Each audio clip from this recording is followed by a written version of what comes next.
Hello.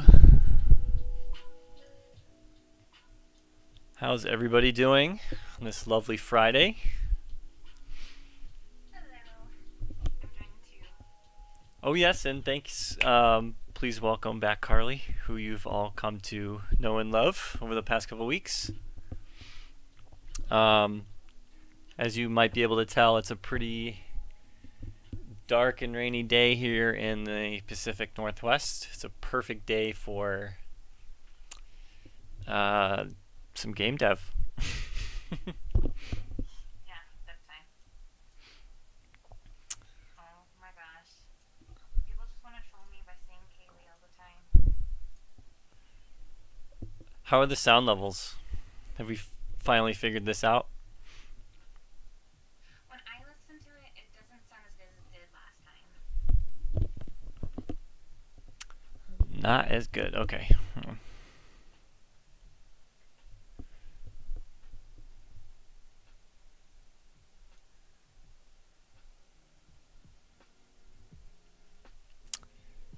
There's some music playing, but it's down really, really low. I can kind of turn that back up a little bit.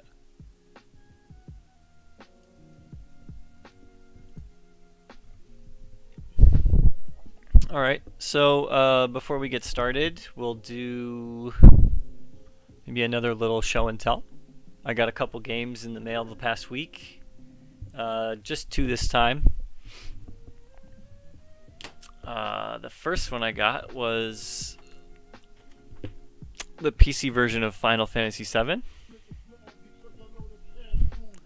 This came in the Eidos trapezoid box, which became kind of popular with Tomb Raider, Thief, Thief 2, Omicron the Nomad Soul, Soul Reaver, Legacy of Kain. I'm not sure if I'm missing anything else. And the other one is a copy of the point-and-click adventure Dinotopia.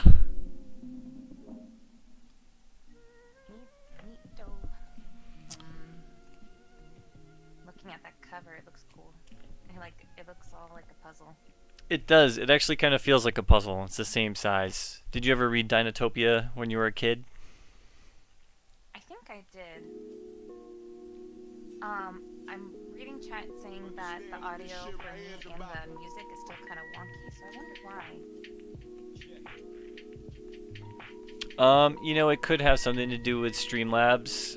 It was just recently updated, so there could be just some things that are kind of wonky.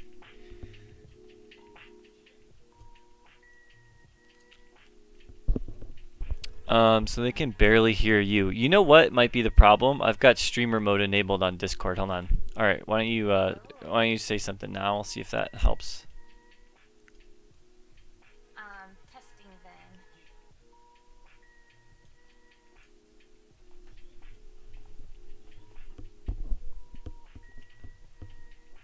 I just listened to it and it sounds more like I'm far away.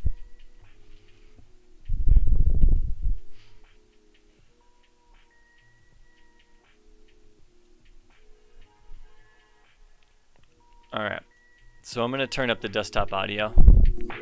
Let's just turn it up all the way. You can turn down the music on the YouTube video itself if you want to balance it out. Yeah, you know, that might have been the problem. I keep forgetting that you're coming through this desktop audio, so that's probably why. Yeah. I've got it cranked up all the way now, so we should be good. Alright, I'm going to like screenshot these settings so that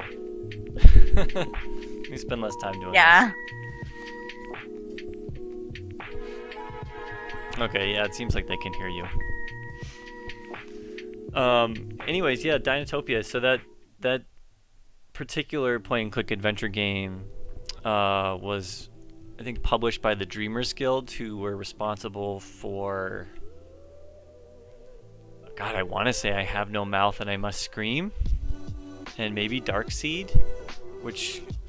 Or maybe I'm thinking of Cyber Dreams.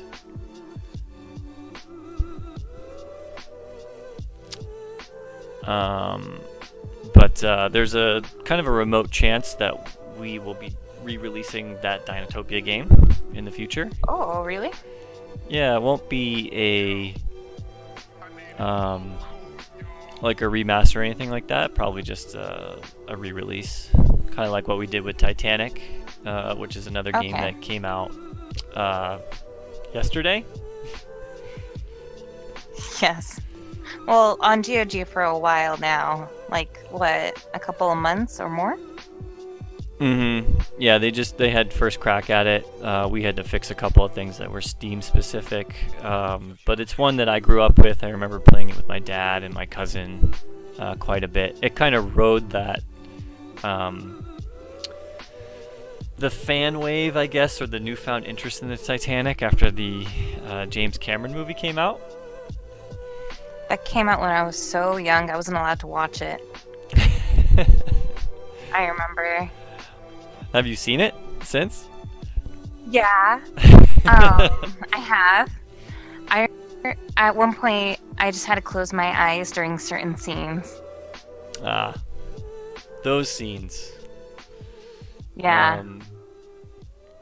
Yeah, it was a pretty cool movie. It was one of those ones where I remember I saw it in the theater, and it was playing at our local movie theater, and it was in the theater for like 6 months, and it never left. It was pretty wild. But yeah, Adventure at a Time is really great. It's a really fun adventure game that kind of puts a spin on the story. It's got a very interesting narrative that have to do with World War I, spies, espionage, terrorism, that kind of thing. But it's got a great... oh, somebody's asking me about the Smash box of the Dig. You know, I wasn't going to bring that up. But I have it right here. So this was the second... Sad story? Yeah, this was the second copy of this damn game that I bought. And I've been trying to add it to my collection forever. And I found 2 copies, and they both arrived completely destroyed. Here's this one. Yeah. So... Thanks, so US Mail. Which one was the game that came packaged very poorly, and they said they didn't guarantee it would be in a box? That was the first copy of the Dig. Okay. So this one actually did come in a box, but it looked like it had been thrown off a cliff. So sad. Yeah. So, I mean, the worst thing about this too is it is the holographic foil version, which is the one that I was kind of looking for. And it's even sealed, and it's totally ruined. So,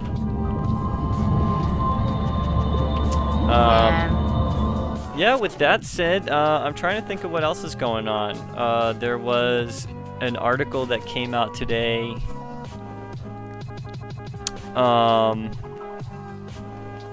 That somebody had sniped one of our trademark registrations, or they had sniped the registration itself. So that's like the 3rd time that's happened to us where we've tried to register a trademark and tried to be a little quiet about what's going on. And somebody has reported on it. Did you see anything about that today, Carly? Was it what I had linked earlier? About Power Slave?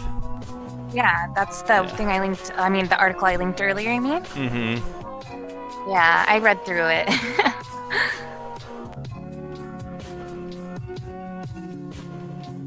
I'm actually going to switch this over to lo-fi. I think also I saw, who was it, Sam that tweeted it? I have to check. Who tweeted? I think it was Sam, yeah. But so yeah, that was fun. So there's a really good idea of what's coming out in the near future. I can no longer, or I won't confirm nor deny it, but it should be pretty cool. I'm not sure if you've noticed this or not, but it looks like we're getting raided. Yeah, I'm trying to fix that. Fix it. As in... Is something wrong? It's a feature, by the way. I wasn't aware of this before, but I guess it's encouraged. I'm not even sure.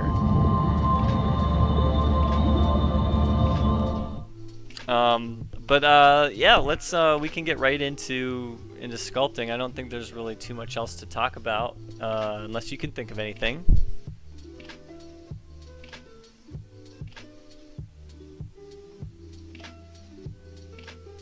Oh, look at that bandit wall. I think raids are okay, right? Like, I don't have any problem with raids. Just blocking the chat, so I was just silencing by a certain amount of seconds. Oh, okay. All right. So people can't chat normally, so they're sad. They are sad.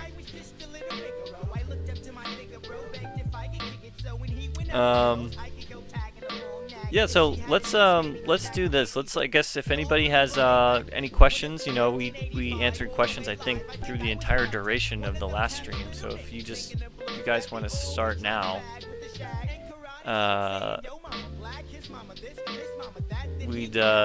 this is really funny reading the chat, by the way. I know, I'm distracted by it. Because I was trying to talk with you and then I got distracted and then people started pinging me on Discord and I was like, this is too many things at once. Twitch had to call it raiding, yeah. I'm wearing a one of the new Night Dive shirts. Pretty nice. This particular one is actually, I'll tell you what. If anybody can tell me which 90s era rock band this shirt was influenced by, I'll send you a key. That'll be our first contest. Oh damn. I will DM you the answer, Carly, so you can. Okay, okay.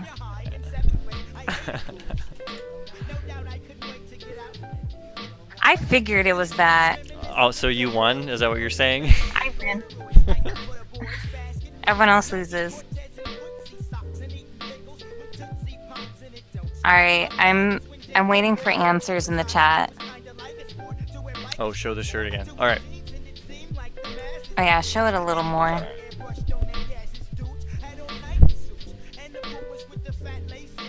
Oh,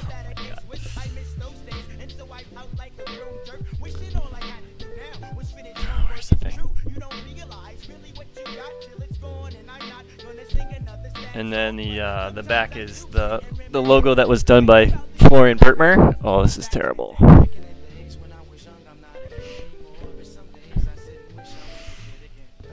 All right, let's move over to ZBrush. I'm still waiting for an answer.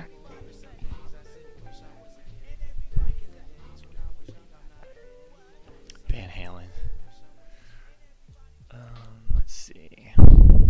I remember how to do all this. There we go.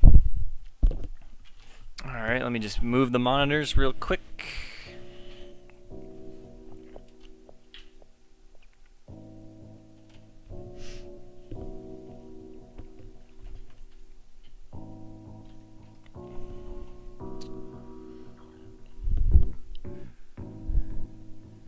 Who did the blowfish?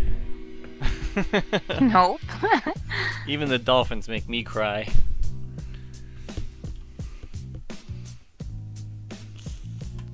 How about, is there any other hint you can give? Yes. The last album they did came out in 2008. And they've only got 10 years ago. And they've only got 4 albums. All right, can anyone guess now? I only knew this answer though. Oh, we have a winner. Hey, Mickey Wilson, of course. I'm not surprised.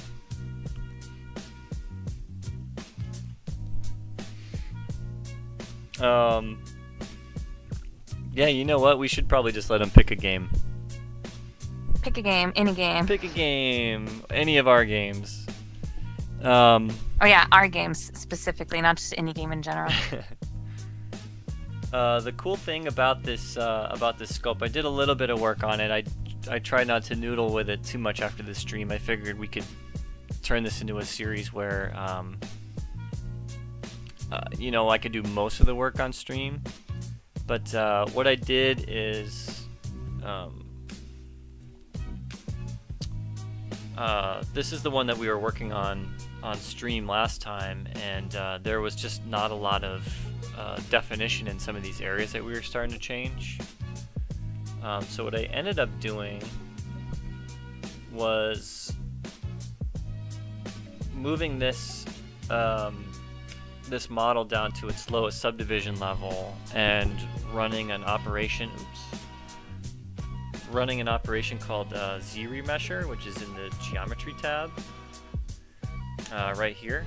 And what that does is it takes a look at your polygonal mesh or your density, and it reorients all the polygons so that there's an even distribution of polys across the whole area.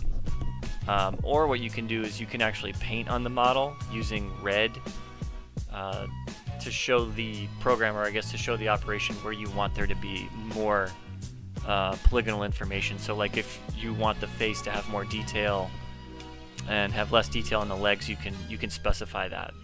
So anyways, I ran ZRemesher and brought in the sculpt that we had done and essentially just projected the detail from the model that we were working on onto this new mesh with the newer geometry, so that today we can go in and we can define some of these shapes and make it more grotesque and just really nasty. So that's what we're going to be doing today.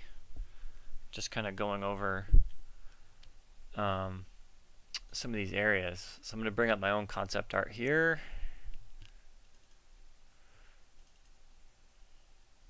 Just so. Oh, and yeah, Rob Waters posted this thing in our Discord today of like a collage of people's legs with varicose veins. It's really disgusting stuff. And he's like, oh yeah, if you could just, you know, stare at this for 2 hours and then sculpt these in, that'd be great.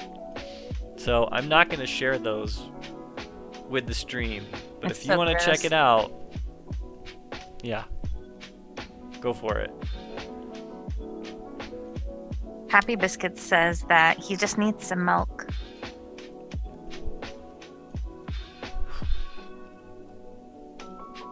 Cause a puddle. We were playing around with an idea. It was, I think, Rob Waters' idea of the virus mutants being able to throw their sacks on like regular mutants and transform them. Ew. Yeah. Just hearing the phrase "throw their sacks" it sounds really gross. Yeah. Let's see. Yeah, I mean, we can pretty much start anywhere. I think what we really want to do is not be at this high of a subdivision level. This is when you're in like the 8 to 10 million poly range, or even 5 to 10 million, you want to be working on what's known as high frequency detail, and that's like really small things like moles, dimples, pores, that type of thing. So I'm going to turn this down a little bit, maybe to the 4th subdivision level.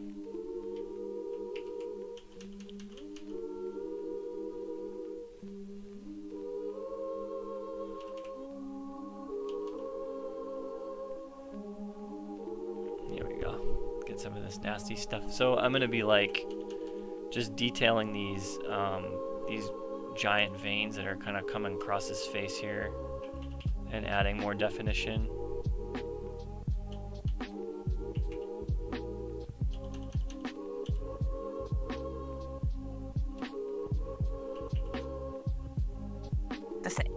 Seeing his profile is kind of funny. He almost looks like those goldfish that have the big like bobbly heads. Oh yeah, those things are just like so grotesque looking to me. Yeah. They look like they've got these big tumors on their head. Yeah, it does. And I've had really cool goldfish in the past, but those ones are not my favorite. I want to say that I could be totally wrong here, but those types of goldfish were genetically bred to be that way. Have been. Like selectively bred, kind of like what happened to the bulldog. Oh yeah. I used to have the kind of goldfish that they're like the size of a softball and like shape and size. They're pretty cool, and they were all calico print. I've always wanted to have a koi pond. Ugh, I love koi. Our neighbors, actually, you can't see them from here. They're on the other side of the house. They have a koi pond, and we went over there. I think they were moving out. We were just saying goodbye, and we were like, "Where are all your fish? Like, are they packed up? Are you taking them with you?" And they're like, "Oh no, we actually haven't had koi in a really long time because they would attract raccoons." Oh. And the raccoons would just like, they'd stock this pond with koi, and then like that night there'd be like a raccoon party that would show up at their pond and then just like fish them out with their little paws and just have this huge feast. What lucky raccoons. Yeah, and koi are not cheap. No, they're not. They're very expensive, and so they're like, oh yeah, so these raccoons had like a $200 meal on us that night, and so you can just get normal, like fancy goldfish. I guess it sounds weird to say normal because they are fancy goldfish and they're not that expensive, and you can put those in koi ponds, much cheaper. But they get really big, like almost to the size of koi, most of them.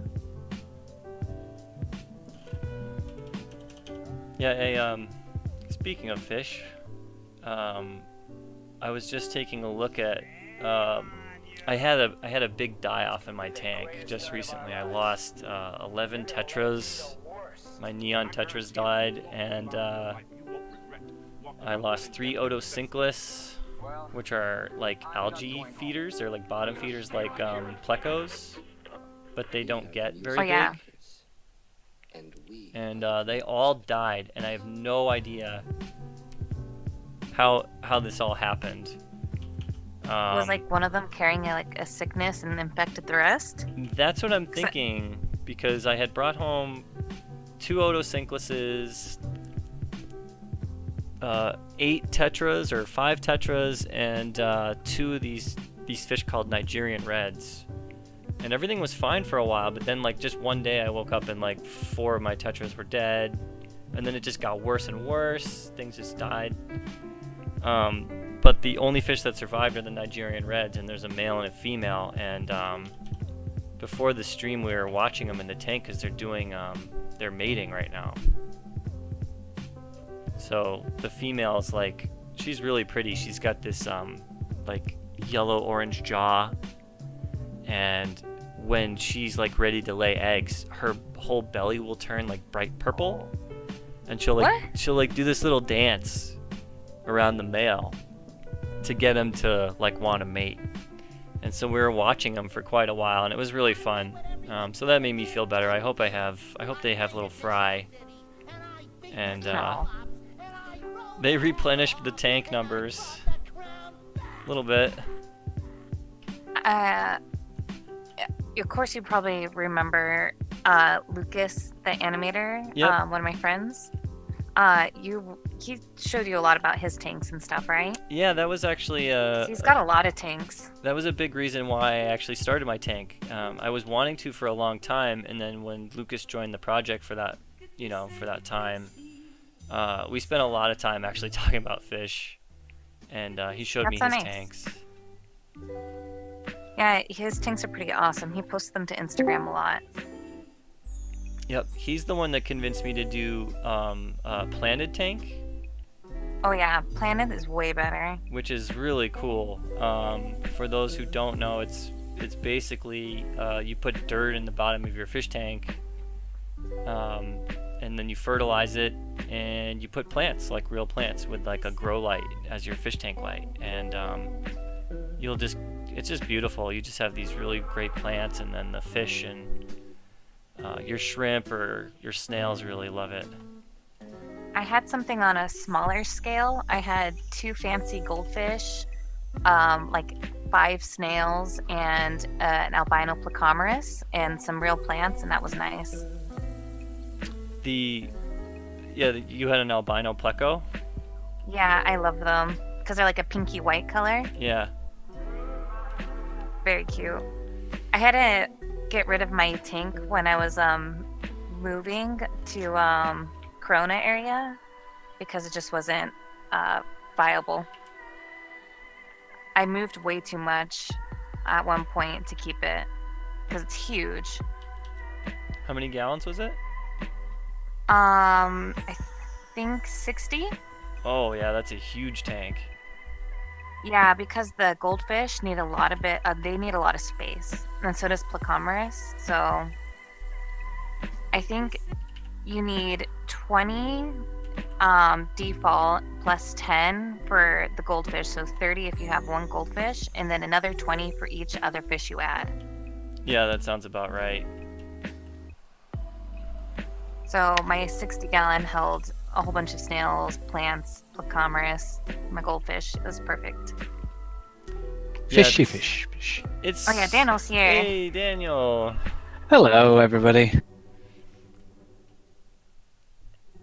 I come bearing gifts. I've got some keys. Oh, did you get Titanic keys?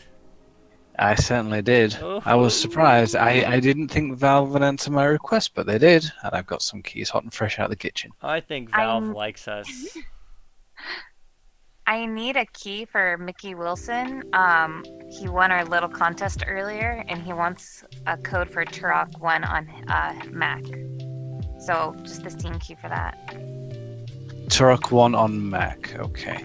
I'm going to send you the keys Thank I have now for Titanic. Awesome. Titanic.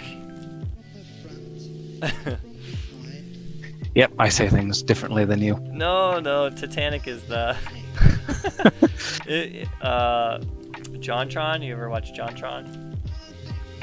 Yeah, I've seen some of his stuff, yeah. He does a video of a bootleg game, or as a game or a movie called Titanic. I know somebody mentioned it earlier in the stream. Not too sure. Oh my god, this guy is so gross.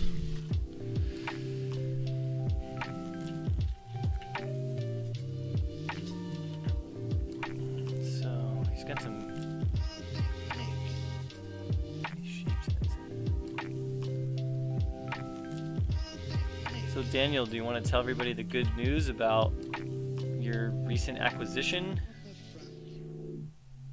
Oh yeah, I got myself a webcam, so I'll be hoping to do some streaming next week. I'll be hopefully starting a fresh new block out of a level higher up in the station. I haven't decided which one yet, so I might put it down to a Discord poll to see which level people would like me to do. I'm really hoping level 8 wins, but if level 7 wins, I'll be kind of just as happy. So, yeah, that'll be happening hopefully on Monday. So yeah, That'd be awesome.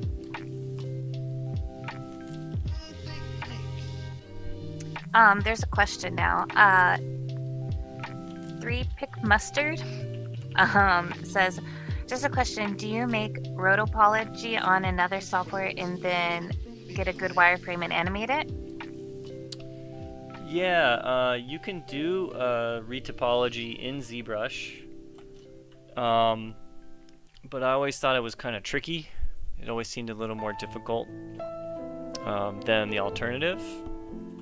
For the longest time, I was using a plugin in Maya called Next Tools, and they have a feature where you can draw polygons on like a high-res object, and it's really cool. And Next Tools was acquired by Autodesk, and so now it's a standard feature in Maya. So I have been using that for re-topology, but I've been considering trying Topogun, because it's pretty much a standalone thing that was built exclusively for re-topology, if I'm not mistaken. It could probably do other things too, but I've seen it used for that, and it looks good, so I might try that. And then yeah, once a model is re-topologized, we'll UV it and then bake the normals and the ambient occlusion, the cavity maps, and all that fun stuff that goes into the texture. Just knock that back a little bit.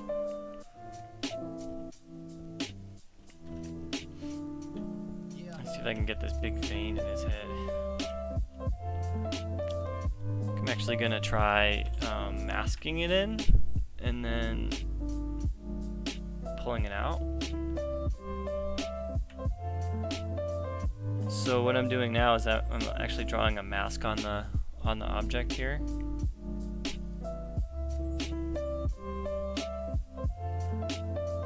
And what this will allow me to do is only work on the polygons that I am masking. So let's just say this goes like in the back of his head. Maybe it branches out.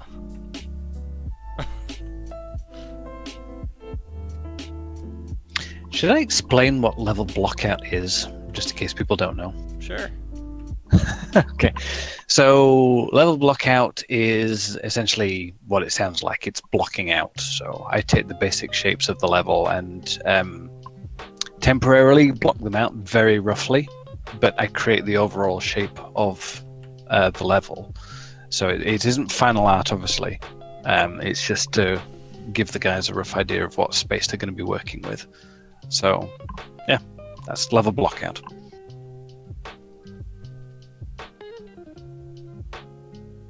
Ew, look at that, I can make it pulse.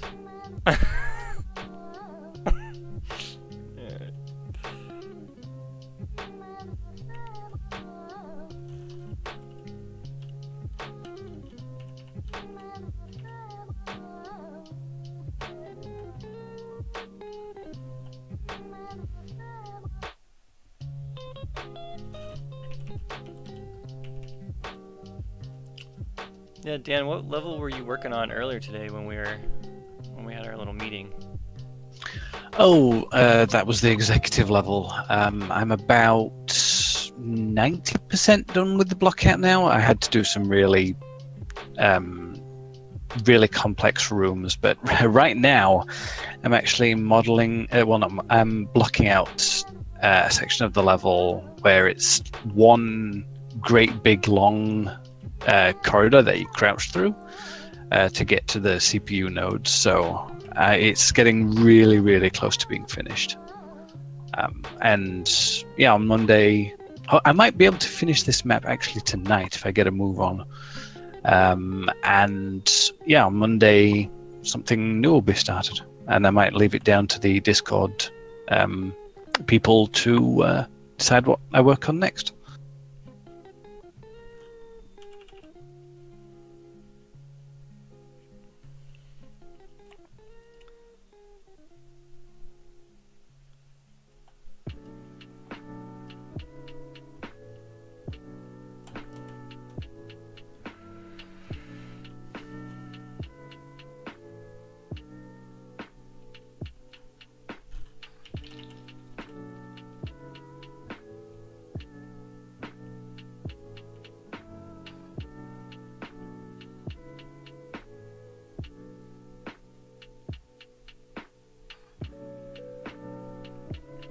Has anyone in chat, or have you guys been able to try God of War yet?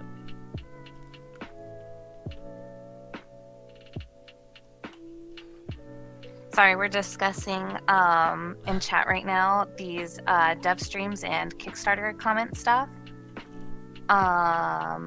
So I was a little bit distracted, so I wasn't reading to you guys. Oh, no problem. But yeah, God of War.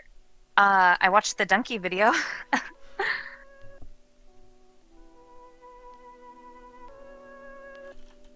Yeah, the Donkey video was... I felt like it was pretty much spot on with my experience so far. It does look good, and after it being described very differently from the original God of War games, I might be more interested.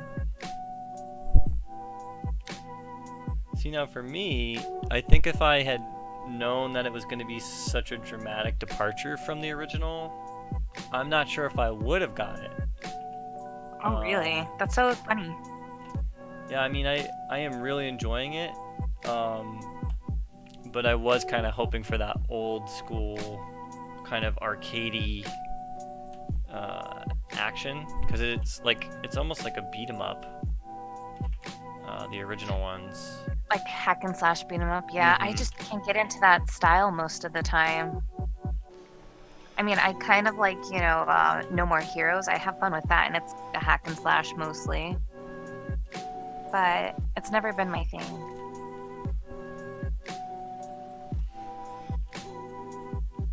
So just as a side note, this little corridor, well, not little, but this corridor that I'm doing is 6,000 Unreal units long, but I still will have to extend it because it will clash with the walls that I built for the Beta Grove entranceway. So this corridor still isn't long enough at 6,000 units.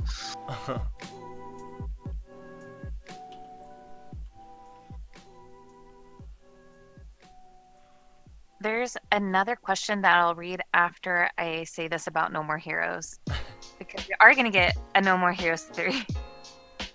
I'm really excited for that. But here's a question from Pappy Biscuits. He says, this is probably a dumb question, but when the sculpting is done, can you use ZBrush to paint directly on the model to make it to make the textures? Yeah, you can, actually.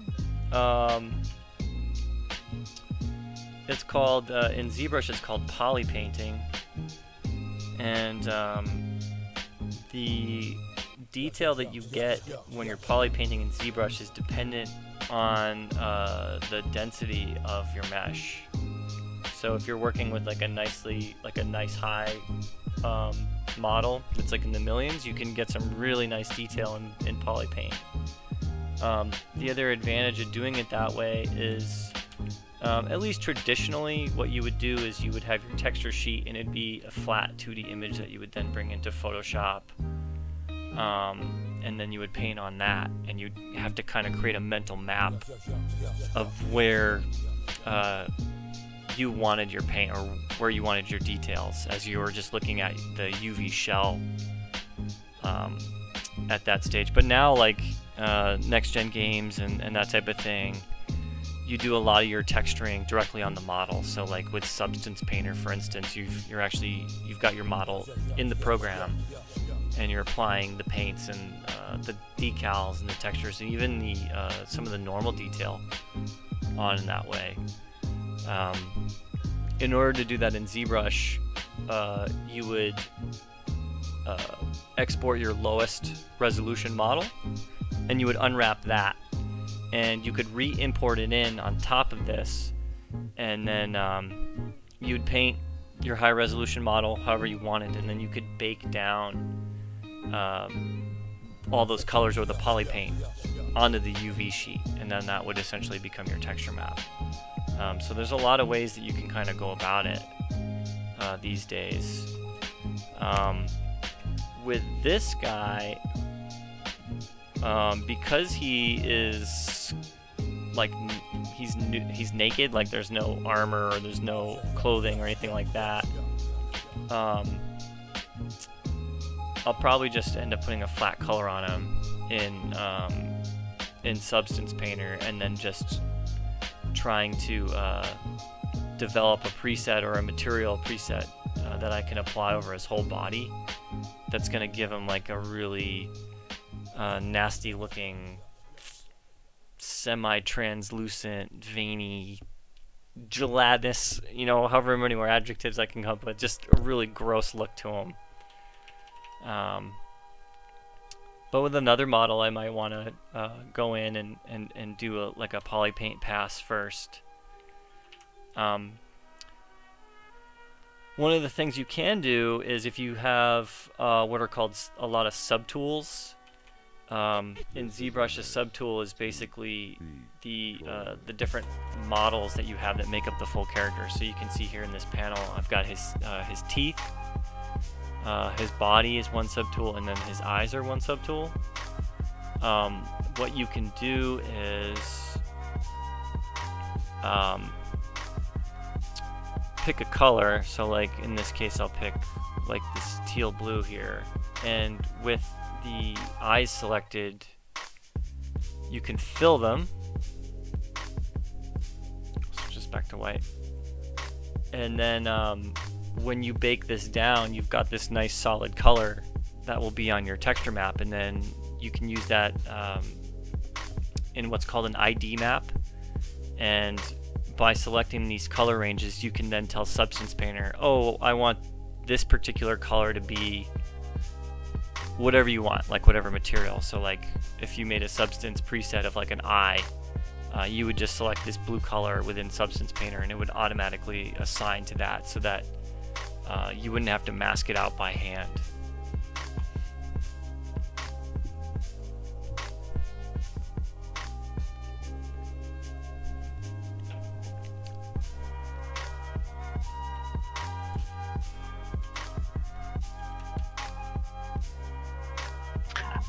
To answer your question, one Unreal unit is 1 centimeter. Well,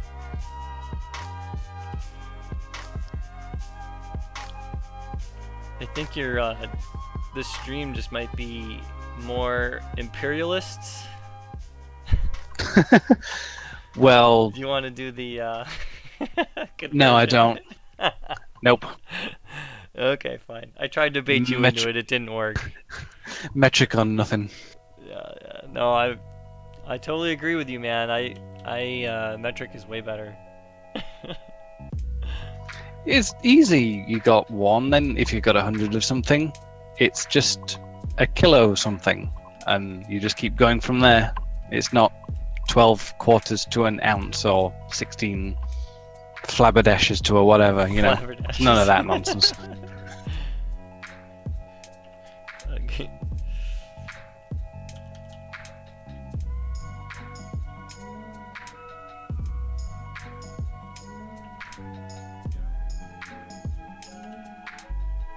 Even now, it's like it sucks in America because when you go to the hardware store, you can buy things in metric or standard measurement, which is, I mean, that's an inappropriate title for something that's not standard at all, but it's just really confusing, and all the stores have to stock so much stuff for both units of measurement. Wow. Yeah, that must not be great.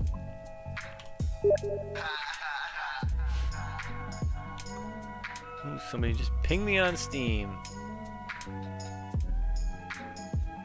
I hear that. And Kyosho, who just asked about whispering us for the key they won last time. Yeah. I think our whispers are enabled because I've gotten them. And I just sent another message to see if you got the key. Oh, from last stream? Yeah.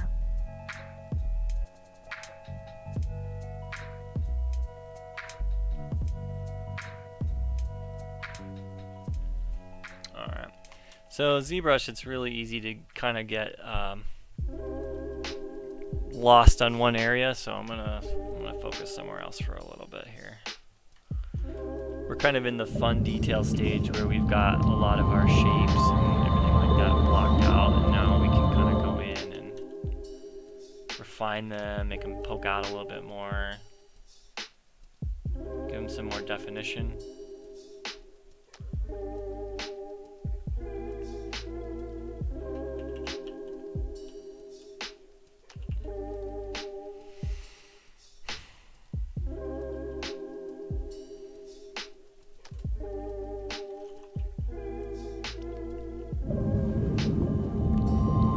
Everybody for the follows.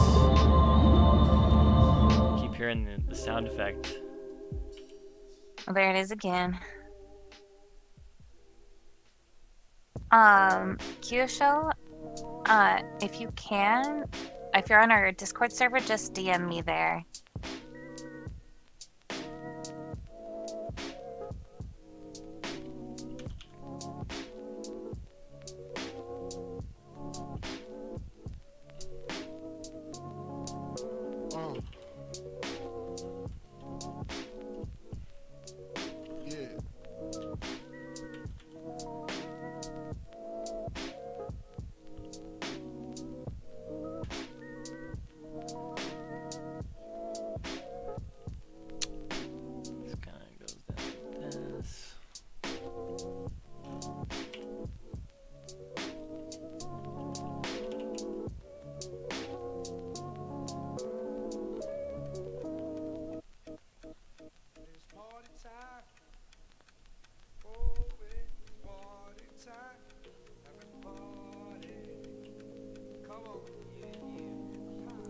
Carly, do you watch hockey? I don't watch any sports, I'm sorry. Not a big fan? No. That's okay. I know Daniel probably doesn't watch American hockey. Not really, no. Okay, fine. Sometimes I watch boxing, but that's about it. I'm going to see my local football team play tomorrow, if that's any help. It's not. But it wouldn't be. I'm all excited because Las Vegas has a team, and it's a new team. So they're an expansion team that started this year, and they made it to the playoffs in their first year, which already is pretty impressive. But then they swept their first round opponent 4-0. And then they won last night in their first round 2 game 7-0 against a really good team. So I'm totally hopping on the Vegas bandwagon. They're really fun to watch. And that's it for sports. Now over to Carly for the weather. It exists. I can confirm. Did you just say it exists? Yes.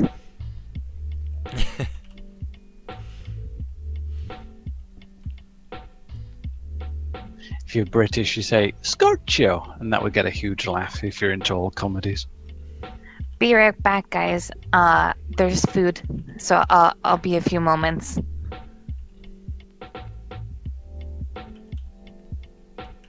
We are being left out of food time, Steve.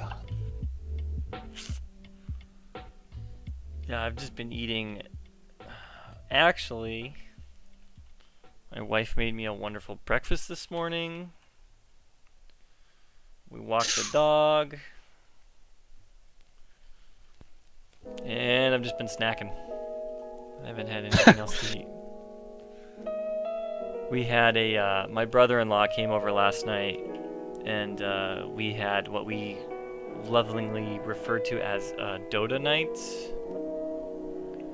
where essentially we just go and we stock up on junk food, and we play DotA until about 3 o'clock in the morning.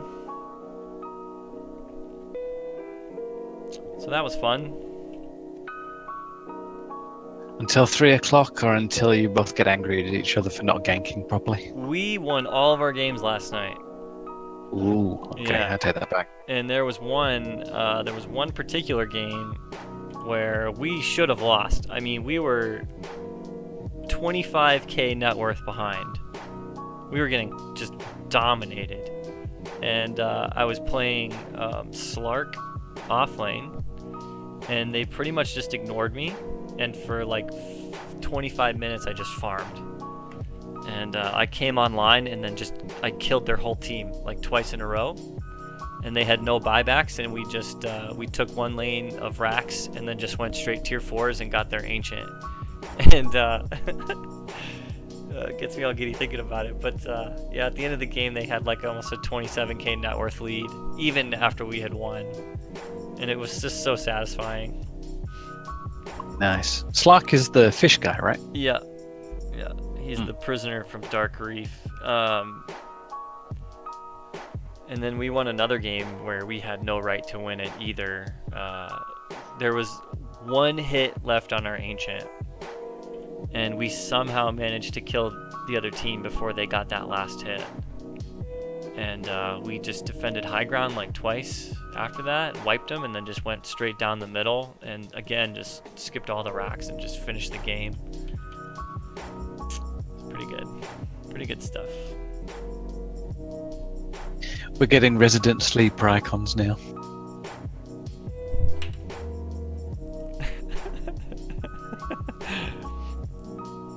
Peeling off your fish.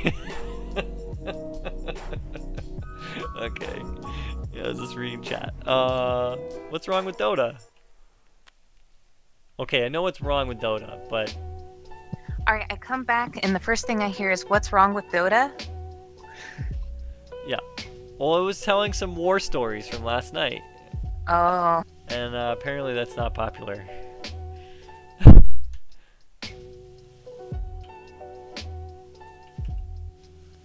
Daniel used to play DotA, right? For a little while? I did, yeah.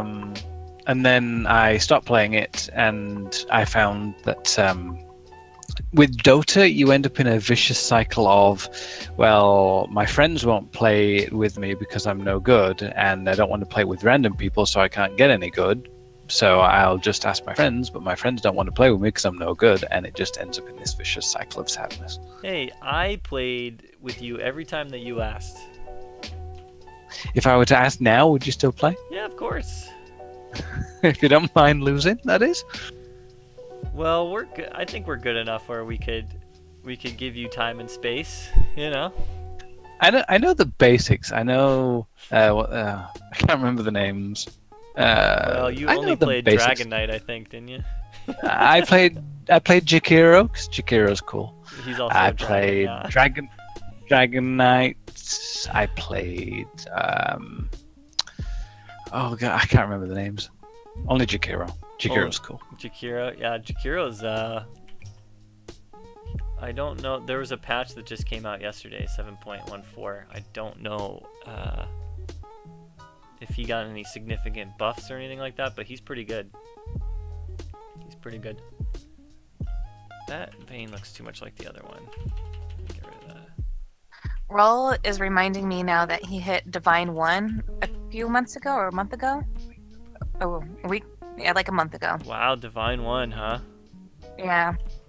That's pretty good. It's way better than me. I'm still trying to get Legend 1.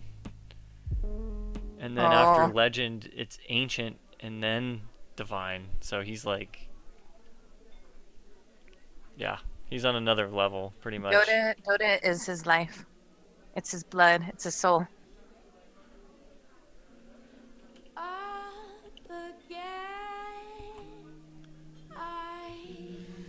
Oh, it has an effect on people. I went through some big personal changes playing Dota, actually. Believe it or not, I had some. I will freely admit I had some anger issues with that game.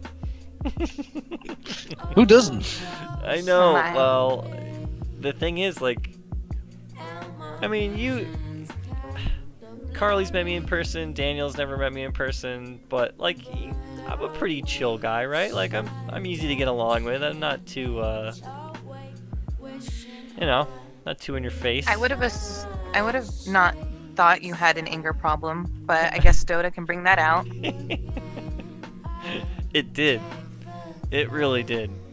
It made me miserable for a really long time, and I had to do some soul searching. But now I go into every game with like just a very positive attitude. I want everybody to have a good time. I don't get mad if somebody really screws up. I'm more supportive, and the games are a lot more fun. I find I win a lot more too because I'm not getting reported. So you're not going into like that low priority? Right, yeah. I've only been to low priority once, and that was not fun, so. So does that mean you won't fire me the 6th time we lose a successive game in Dota 2 when we play? That's correct. Yay! That's correct. Yeah, I mean, like, I mostly just play unranked these days just because there's a lot less pressure, and you tend to have more fun. You can experiment a lot more, like you can pick heroes for fun as opposed to trying to have a nice team comp, that kind of thing. Oh boy, okay.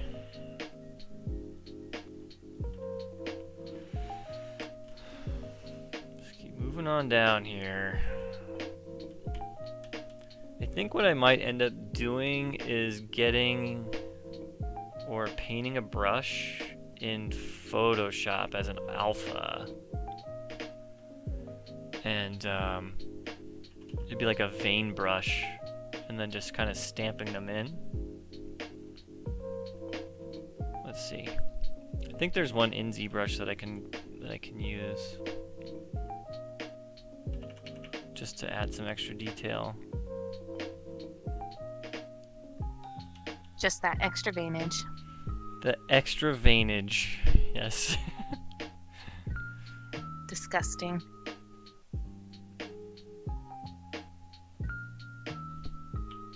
Bet you had fun looking up fun reference material for that. Yeah, were you here when I talked about Rob posting the varicose veins? No. Yeah. I saw it, but not the talk. Mm-hmm. Yeah, super gross. It actually reminds me of a story I heard from somebody that worked on Dead Space. They had said that for the reference of the necromorphs, they had basically gone into like police files, police photos of like car crashes and like murders and stuff like that for reference. And I think somebody ended up getting PTSD from looking at that stuff too much. Really? Yeah. Which I can totally believe. It's, you know, if you'd be subjecting to yourself to that kind of stuff on a regular basis, you'd tweak you out for sure. Yeah. GTG is asking if you've played Nox. The Westwood game, long time ago. I don't really remember too much about it. I remember, I want to say that was like right around the time the Blade Runner point-and-click adventure came out from them. Could be wrong. Or maybe it was like right after, because did EA publish that game?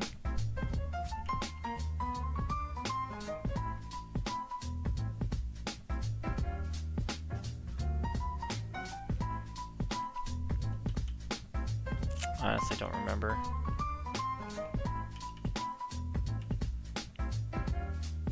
I'm trying to see if GTG says if it was, but then I spilled curry.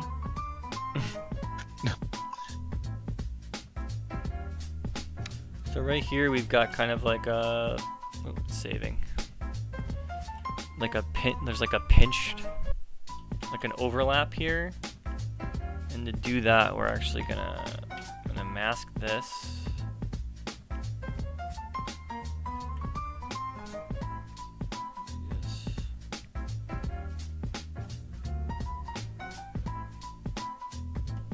And I'm gonna switch to the Move Topological brush. And actually pull this out and just kind of flop it on top.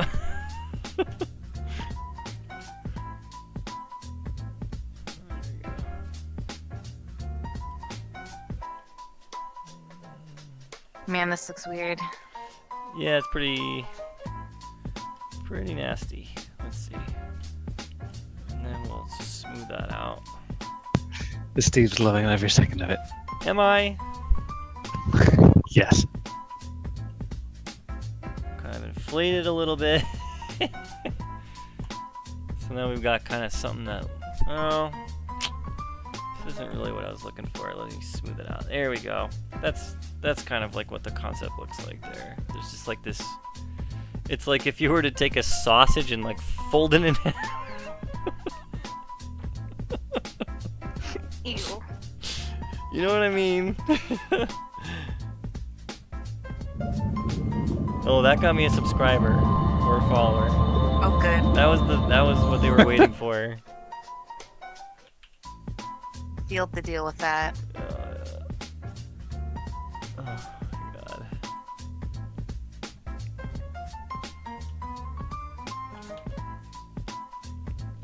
Yeah, and I just wanted to also say, I guess, like, while it's on my mind, we are all extremely grateful for everybody that comes and watches these streams, and for the people that can't make it, the people that are watching it on YouTube, and you know, just leaving positive comments for us or showing their support or letting us know, you know, what they think about the project. It means a lot to us, and it goes a really long way. We all read those comments as soon as they're posted, and we share them with each other, and it's really motivating. So thank you, everybody.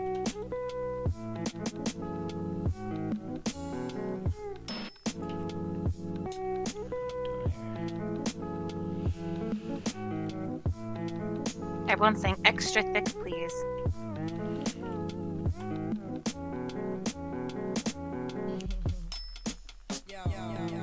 Extra thick?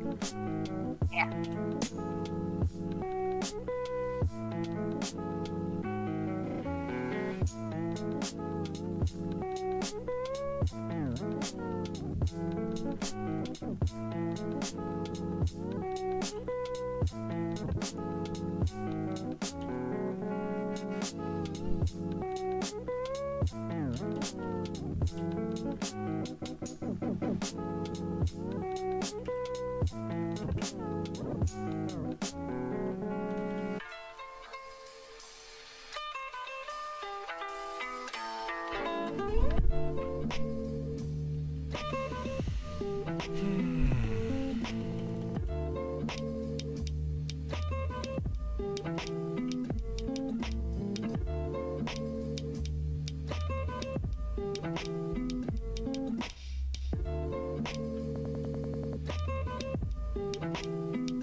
Smooth that out a little bit.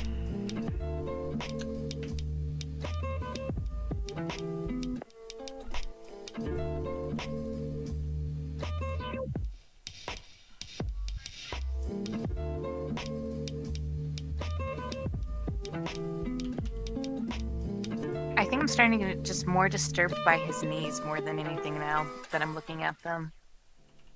His knees?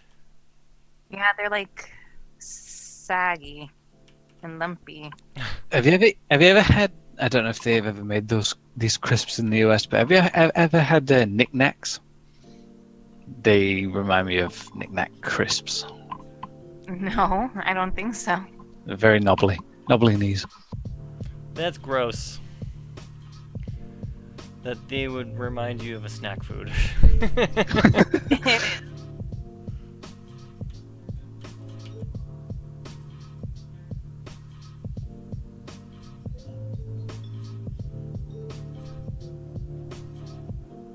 So right now I'm just trying to, I'm using this move brush to create some like kind of irregularities. To make it look a little more organic and not so like, I don't know, it's hard to describe. I'm just trying to make it look a little more bumpy.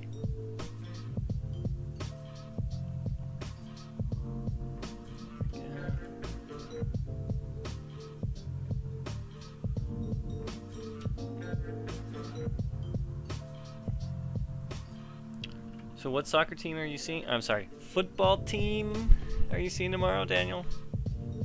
I am going to see Huddersfield Town play Everton. It's a crucial game. They've got to win it.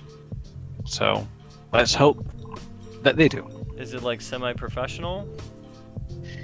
It's Premier League. It's the premier tier of football in the entire country, and it's broadcast fairly frequently around the world. Premier League is a big deal. I know it's they show it on NBC Sports here in America. I'd never heard of Huddersfield. I've heard of Leicester, Arsenal. Yeah, is the same league. Same league. You know, we are in the same league as Manchester United, Manchester City, Liverpool, Tottenham Hotspur, all those. Tottenham, I like all the, I guess, the cities that have ham in their name. Back to food. They're kind of funny. Yeah, maybe I'm hungry, huh? They're kind of fun to say. Tottenham. Being hungry while making this is strange.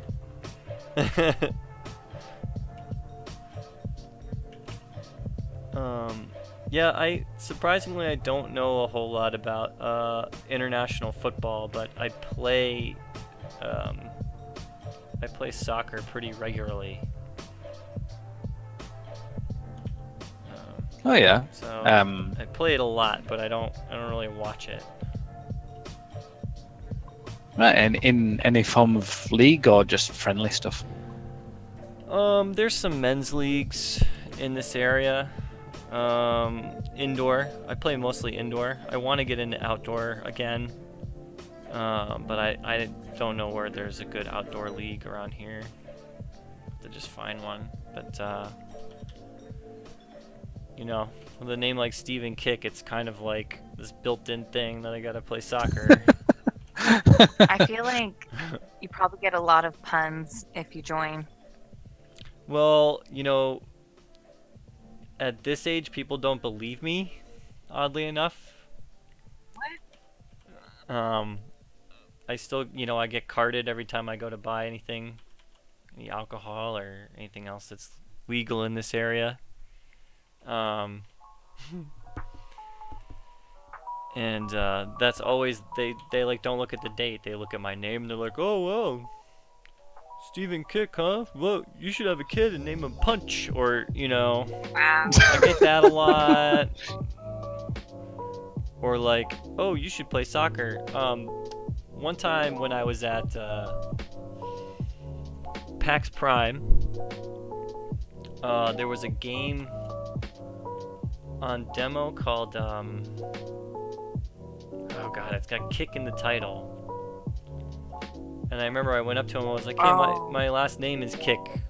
Like, I'd like to be in the game, you know? And they were like, no, there's no way. So I showed them my ID, and they were going to put me in the game, but they never followed through with it, so I'll have to see about Yeah, we're that. totally putting you in the game. See you That's later, bye. hilarious. We're not putting him in the game. Yeah, that's pretty much it. I'm pretty sure that's how it went. But there's characters in the game whose last name is Kick, and they did it as a joke. So now that I think about it, it's not really that funny.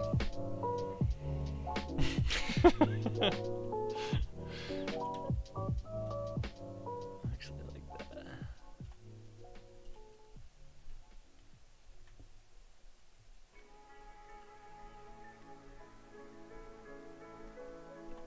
Yosho saying dive kick. Is that the game? It was a fighting game. This looks like a fighting game. That name didn't sound. What's it called? Dive kick. Dive kick. That's it. Yeah, that's it.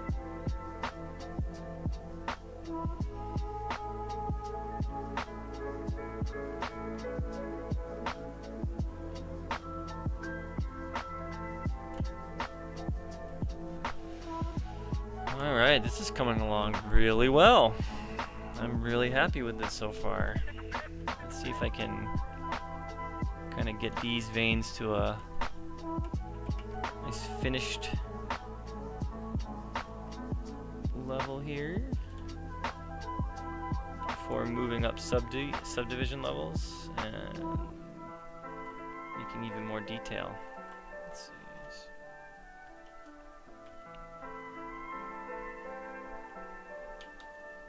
Okay, I got something I want to discuss. Oh. I'm not sure if it's appropriate, Oh. actually. What is it? But, what is it? It is the movie Cool World. Cool World? Cool World, starring Brad Pitt.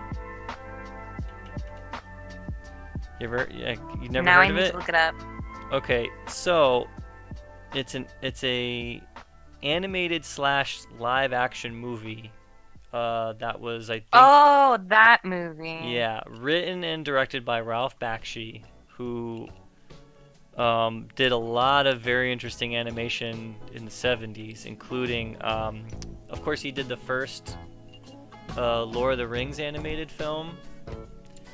And then he also did like a bunch of, I want to say at the time they were NC-17 rated animated films, like Fritz the Cat, where you've got like anthropomorphic animals doing like drugs and having sex and doing all this, you know, adult things.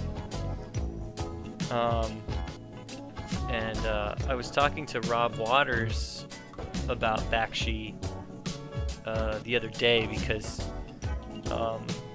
for whatever reason the animator is selling like original animation cells on eBay.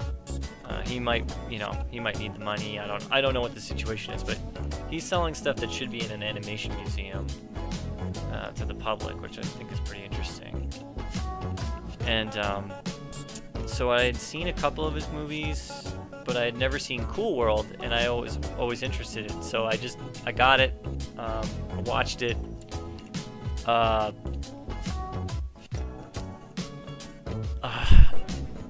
It's not very good. It kind of drives I remember you. seeing little bits of it. It's super weird. I tried to sum up the plot the other day because it's just been on my mind. Like, it's just so weird. But essentially, the whole thing centers around Noids, who are the human characters in the movie, and there's only two, and Toons, which make up everything else, the cartoon characters, or the Doodles. That's what they call themselves. They're Doodles, and the relationship between the Noids and the Doodles having intercourse with one another. Yeah. And I can't believe this movie got made, and I can't believe they got Brad Pitt. The right place, the right time, right era. He's very young in this movie. It's like the movie came out in 1994. But it's wild. It's just...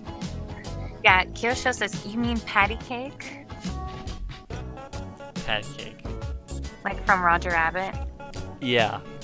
I feel like this movie was a direct response to Roger Rabbit, because everybody who saw that movie or knew that it was being produced was probably like, you know, we should do this, but Jessica Rabbit should be, you know, somehow more provocative than she already is, which is what they do in Cool World. They've got these, like, I don't even know if I should keep talking about it. But yeah, if you want to see Cool World and you want to, you know, you want to have a discussion about it, maybe next stream we'll talk. Oh my gosh, so like a book club but a movie club. Everyone go watch it and we'll talk next time. Yeah. I will say there is one redeeming quality about the movie. Some of the backgrounds, the hand-painted backgrounds for this movie are incredible. They're just beautiful works of art. They're just gorgeous. They remind me of Bakinski.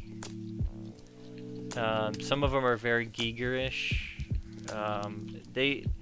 I think one of the big problems with the film is that a lot of the art direction is really inconsistent because the backgrounds are really wonderfully rendered, but the cartoon characters they look like traditional 2D, you know, animations. And on top of that, the women, I believe they're rotoscoped, which means basically, I think they are. Yeah, they filmed the women acting, real women acting, and then they just traced over every frame. And there's a few animes that have done that recently in the past few years. It's really cool. Like, it's a fantastic method if it's used right. You can get some really cool results. There's another movie by Bakshi that is pretty famous for implementing that style throughout pretty much the whole thing. It's called Fire and Ice. And if I remember correctly, it is like a very Conan the Barbarian kind of thing. So I'm gonna save this. So yeah, Cool World was very interesting. I've been watching a lot of really weird older movies. Pretty much any movie that I can think of that I've kind of been interested in seeing, I've just been making an effort to watch them. Which is, I think I talked to you about this, or maybe I mentioned it like a week or two ago, but I watched Darkman. Have you ever seen that one? I'm trying to see if I've seen this one. I'm looking at the images now. It's got Liam Neeson in it. No, I haven't seen this one. Is that the film with Vin Diesel? No. Oh, must be thinking of some other film. Oh, you're thinking of Pitch Black, probably. I'm sure he was in a film called Dark something. I'm not sure. So Darkman is really weird. It's a superhero origin story. I think it was written and directed by Sam Raimi. And they wanted to get Bruce Campbell in it to star as the, I guess, the anti-hero.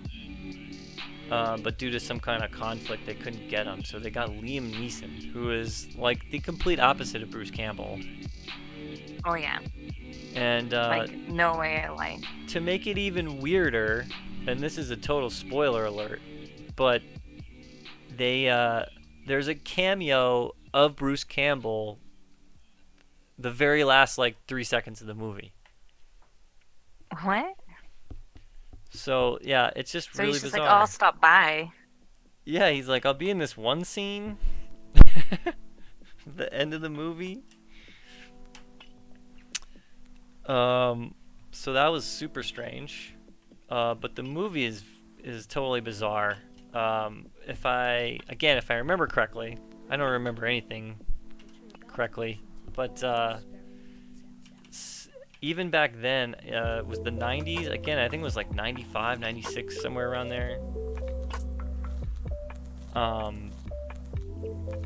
Sam Raimi was supposed to be doing a Spider-Man film, even back then, but for whatever reason he lost the rights, but had already written and like cast or already done all this stuff. So instead of making Spider-Man, he's like, well, let's just make our own superhero movie, and so it's called Darkman.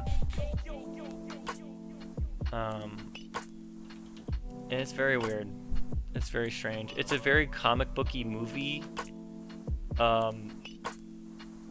That's not based off of a comic book. So. It's interesting sounding. Yeah, it's the thing that really blew my mind about it was the action sequences, like some of the stunts and some of those things. It seems like this movie had an insane budget when you look at what they were doing in some of these scenes. So that took me by surprise.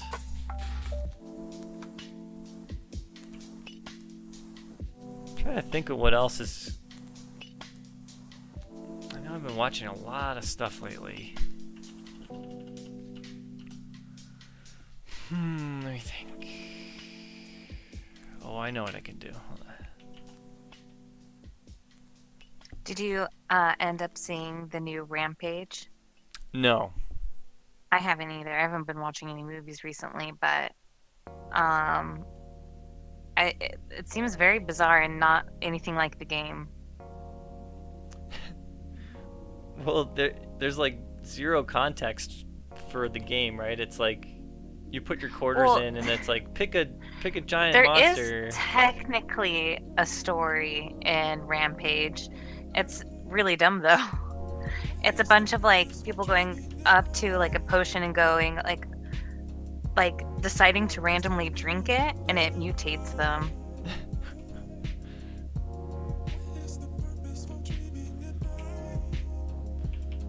But I thought that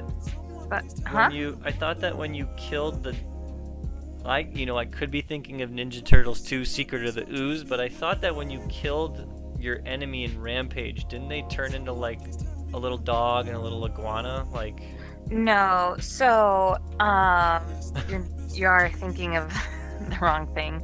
In Rampage, you're actually humans that transformed into these like giant creatures, and when you die, because you're not fighting each other, you're fighting the buildings and eating like humans. Yeah.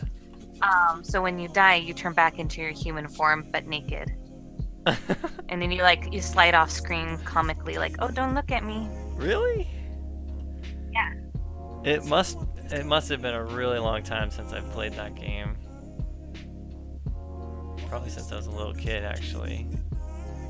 I played it a lot as a kid because we had it at home, so I played it a lot at home. You had the arcade cabinet? No, I had it on what system did I have it on? One second, let me check. Because we definitely did not have an arcade cabinet at home.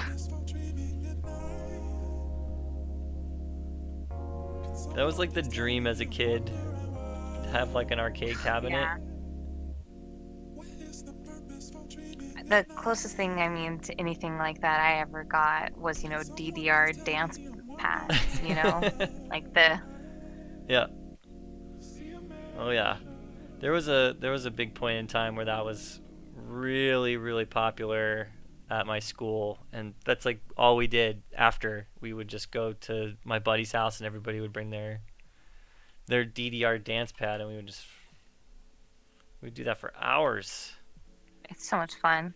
But if you tried that now, or if I tried that now, I could do it, for probably just about the same amount of time, but I would wake up the next morning not being able to walk. I don't think I was ever really good at it anyway. I had it on N64. It was Rampage World Tour. Oh, okay. That's a different Rampage.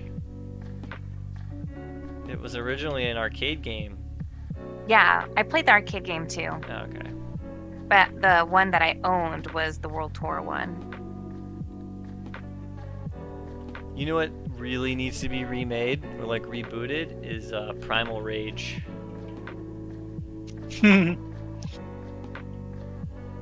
Yeah, that was fun. I love that game. I had that on PC. And at the time, you know, there was no USB on our computers, so like in order to play it 2-player, we got like Gravis gamepads. My dad did. He got 2 of them for us.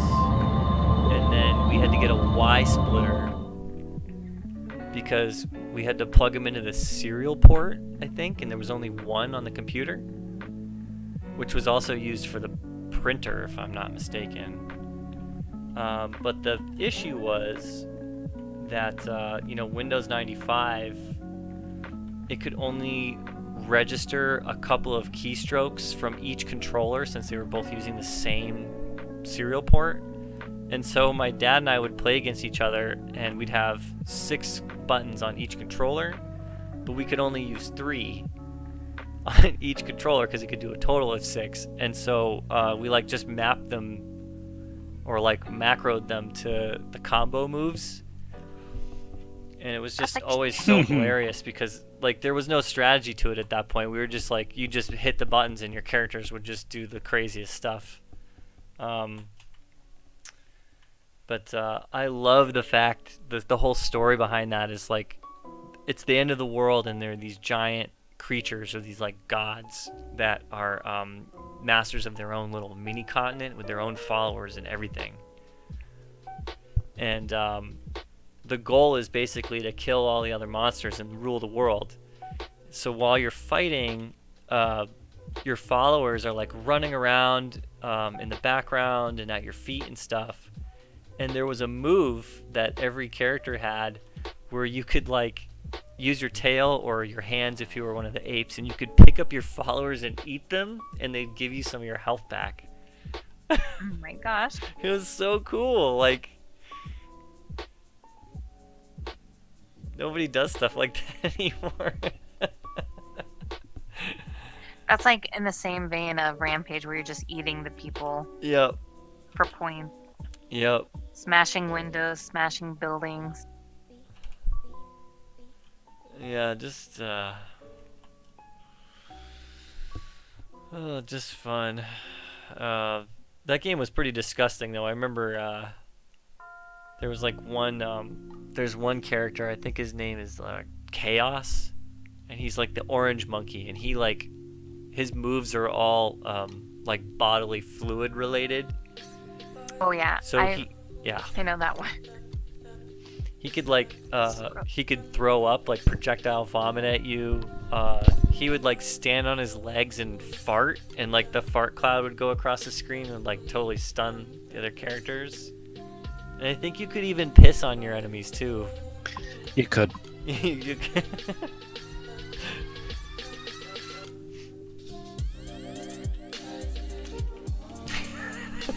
Just a bunch of gross boys. Primal Rage.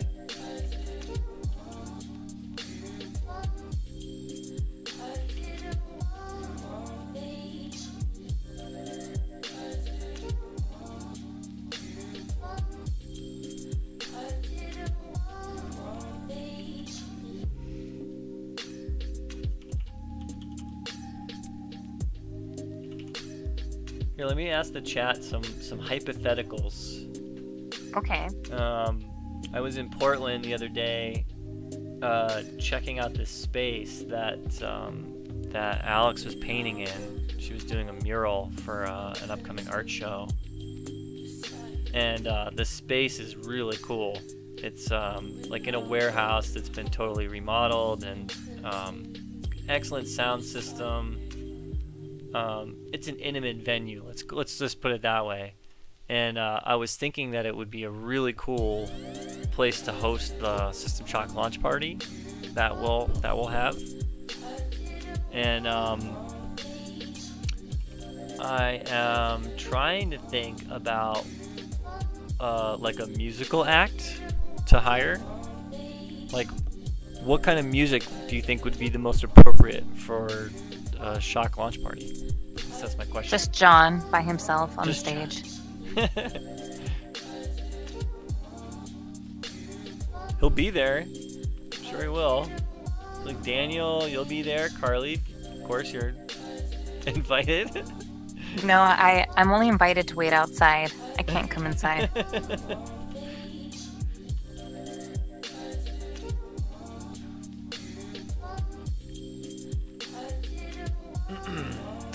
Yeah, some people are saying electronic stuff, which kind of makes sense. Yeah. Some kind of like, I don't know, like electronic and metal-y type stuff together. That's not a good view. Oh my gosh, I'm looking at the screen. Oh, I know. I immediately, like, I rotated and I was like, oh, look at that.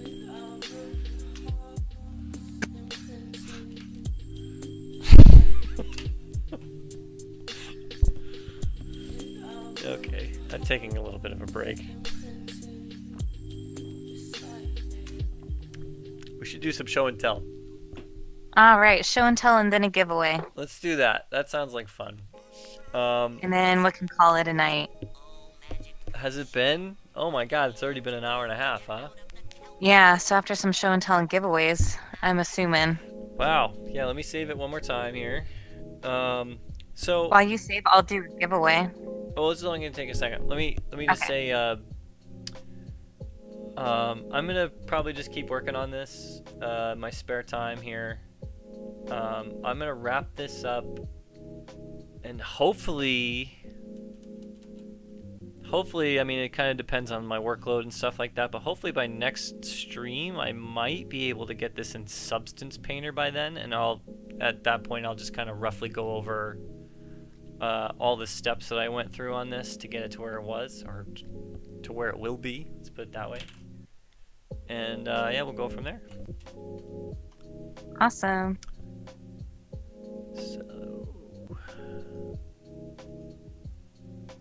let us go to,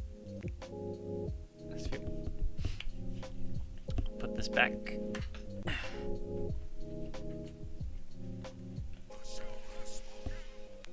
me see the range on this thing.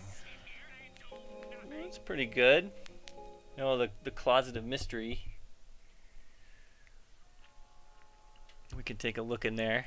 Or if anyone wants to see, yeah, there we go. Is that a Max plush? It is. Let me go grab it. One sec. If anybody sees anything else in my room that they want to know about, I'll pick it up.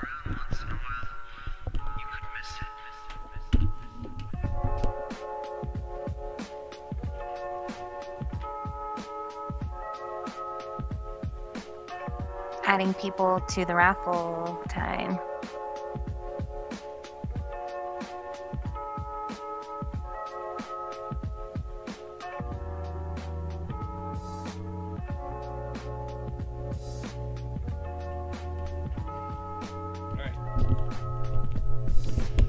So I actually have two.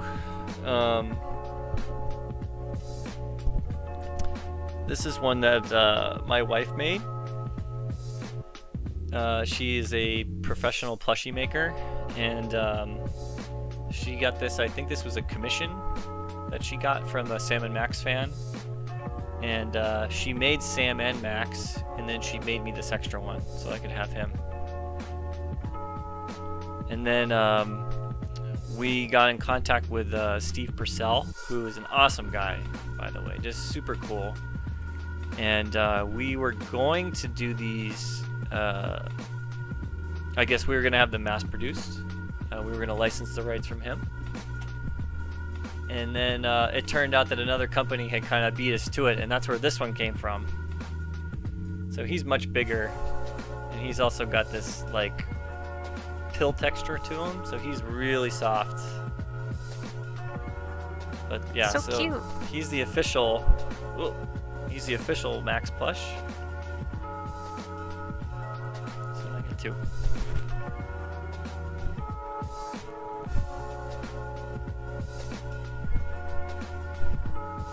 Is that why you're wanting my Sam and Max hat on TF2? That was the reason, yes. Yeah, I love Sam and Max. I've got a couple of signed prints around the house. I've got the Telltale games, of course. I've got the complete TV series on DVD. And actually, I just finished this collection here. Well, it's not quite finished. There's a lot of stuff that Steve Purcell produced that's kind of hard to get a hold of. Sketchbooks, that type of thing. But I have this. This was given to me by my parents Christmas 1998. That's the Surfing the Highway trade paperback. I just got this from a retailer online. It's the re-release of Surfing the Highway, but this was really cool. I opened it up and it was signed by Steve Purcell with a little sketch. So Nice. That was a sweet little bonus, but they also did a hardcover version of this, which is really rare. And then finally, this is the crazy thing. There are a couple of individual comic books. There's this one. This is the color collection. Here's just an issue of Freelance Police. Another issue of Freelance Police. The special edition of Sam and Max Freelance Police. And a comic book called Critters. And this has one of the first Sam and Max comics inside of it. So that's my Sam and Max collection. Someone's asking, what's the hardest item in your collection to get? Video games. Oh, Locke Vincent. Locke's here. Yay. Locke, nobody is as handsome as you are.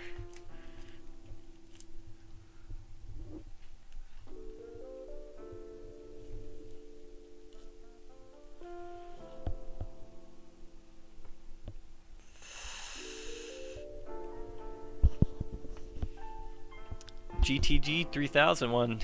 Nice. Hardest item in your collection to get.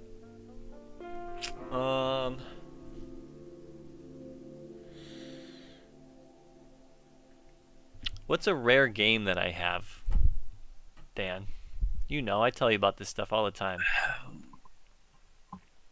I guess the Taiwanese System Shock 2. That's pretty rare. Actually, let me grab a couple of things. Here, I'll show you.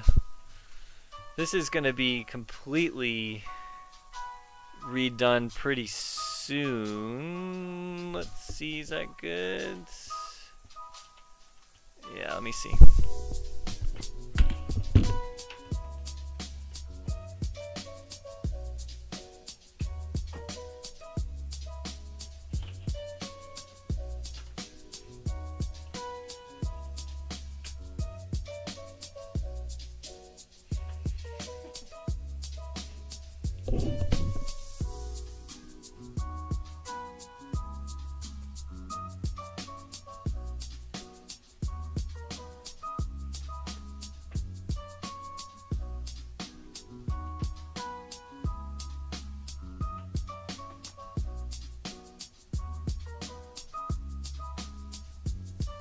I was so afraid there was going to be a skeleton in there.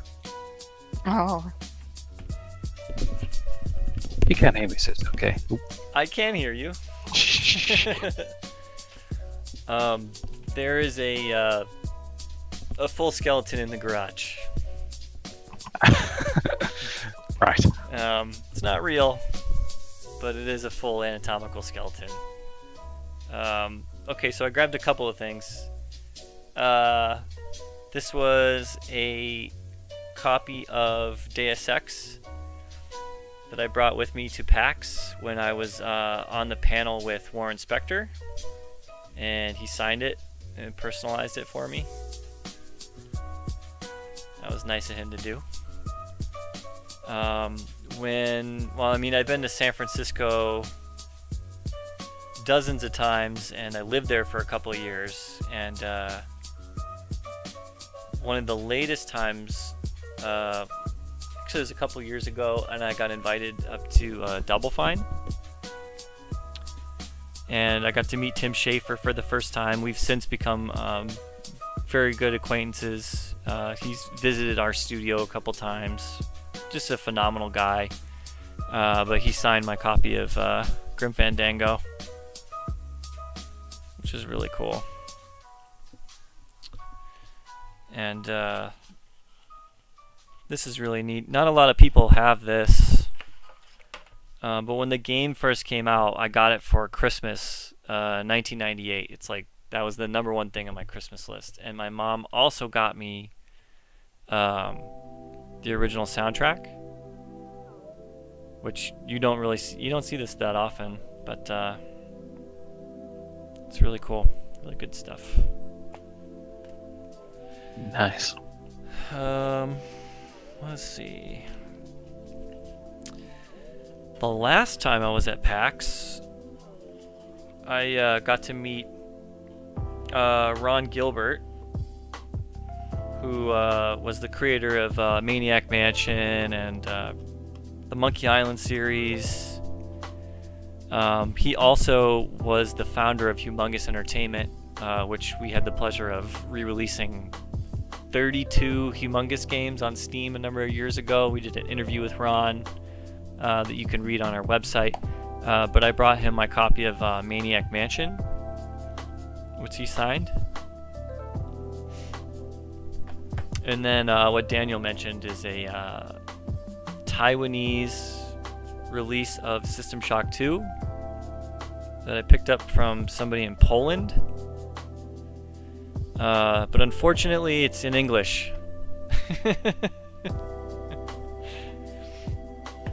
Oh yeah, Locke says, I don't remember, please remind me of all those games. Locke did a trailer for every single Humongous game. He did a damn good job.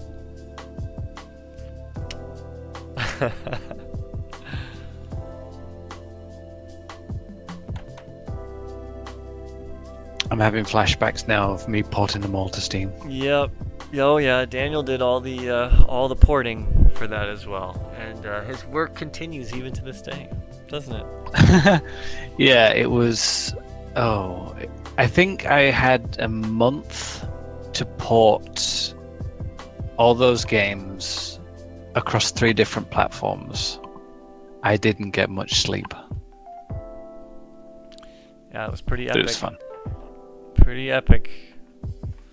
Yeah, but it was all worth it, wasn't it? Yeah, they are really, really popular. And I was kind of thinking, you know, these things might be popular. And they turned out to be, like, crazy popular. Not so much like, I hadn't heard of them. They weren't a big thing in the UK, but there were UK versions of the games, but nobody really knew about them. But I guess in the US they were a very big thing, because like so many Americans just came forward and said, oh, these are amazing, I can't believe you ported these. And I'd never heard of them, but I played through them to test them out, and they seem really cool. They're very nicely animated, so I actually sat and finished a few of them, and I'm not ashamed to say it. Yeah, they, you know. Oh yeah, they're cool. Because they were done by Ron Gilbert and his group. You know, yeah, like you said, they were not only fun, but they weren't like kids. They were kids games, but they were competent kids games. They were actually really well done, and they've got a fair amount of, you know, adult humor kind of scattered in there. So if you're playing with your kids, you know, it's not like boring you. It's actually really fun. But yeah, my first experience with the Humongous games was actually, it had to have been in the 2000s. I was I remember I went to the store to get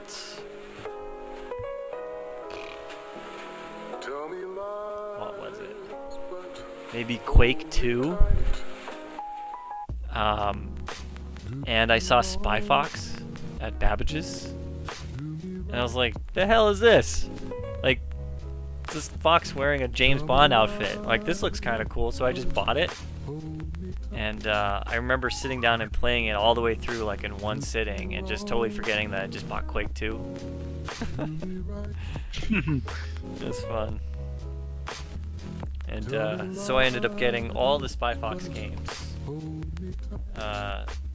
There's 3 of those, plus there's 2 arcade games that you could only get in jewel cases at like Walmart or something like that. And I ended up tracking those down at some point.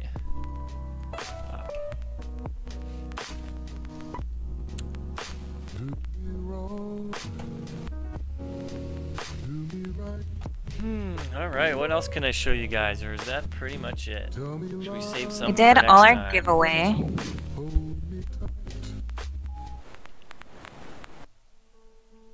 I am so close to finishing the executive level blockout, but it's nearly 4 in the morning, and I'm like, I can't finish this.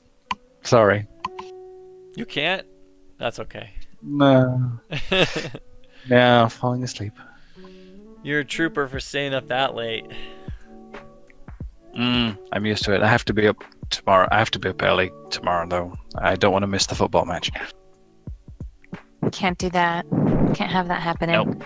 Not after I paid for the ticket, no. I'm seeing Ghost on May 5th. Oh, That'll yeah. be fun. I remember, I think you introduced me to them. I hadn't even heard of them until... I love them.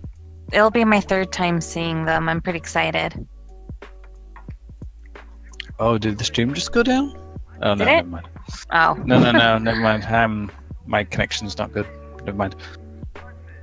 How is the microphone on here anyways? I was thinking about getting something that's stationary so that it's not only better, but you know, it's better. You sound clear to me. I mean, it sounds good. I mean, a mic upgrade could never hurt. But what does everyone in chat think of the quality? Because I'm only using a headset mic as well.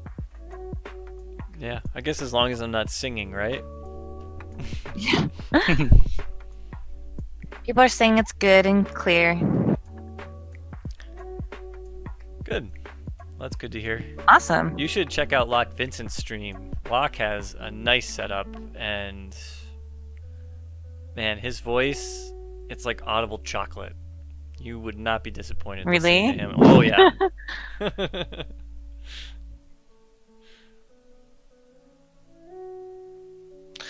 Well, my Unreal just crashed. I think that's No. I think that's the computer's way of saying go to bed. Bedtime. All right. Well, let's do, I guess, one last call. Last call for anything, questions, Questions, answers, inquiries.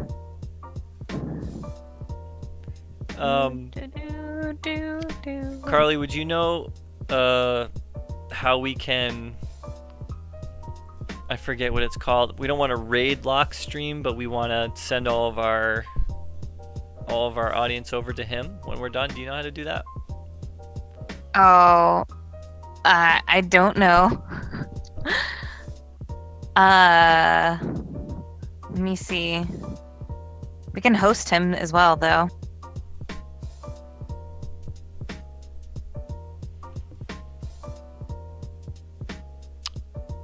Oh, it seems like the stream is having problems. I am getting a little bit of a thing from Streamlabs saying that it's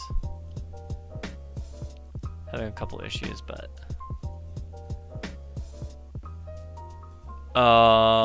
the painting hanging above the nuclear sign is it's a piece that was done by my friend.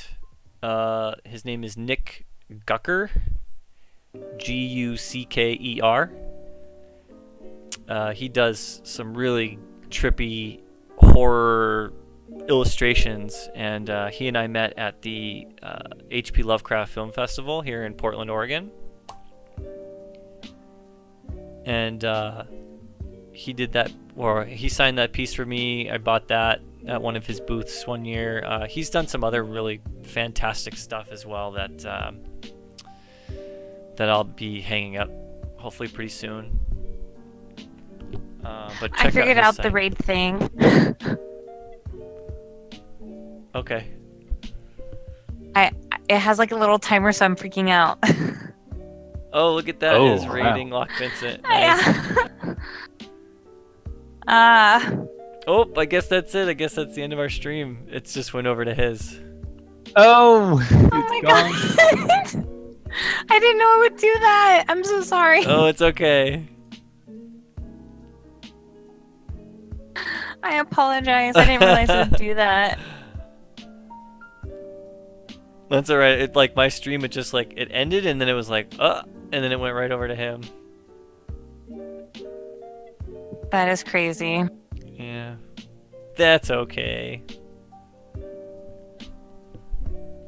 the more you know. Oh, there he goes.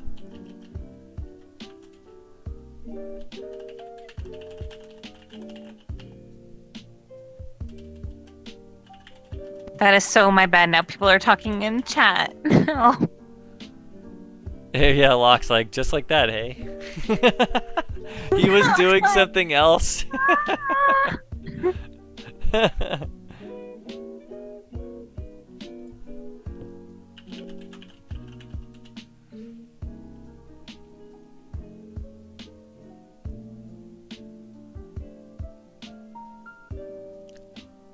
So if I click end stream here, is it gonna... I think if you end stream, it'll be fine. Oh wait, here's Locke. What's he gonna say? Oh.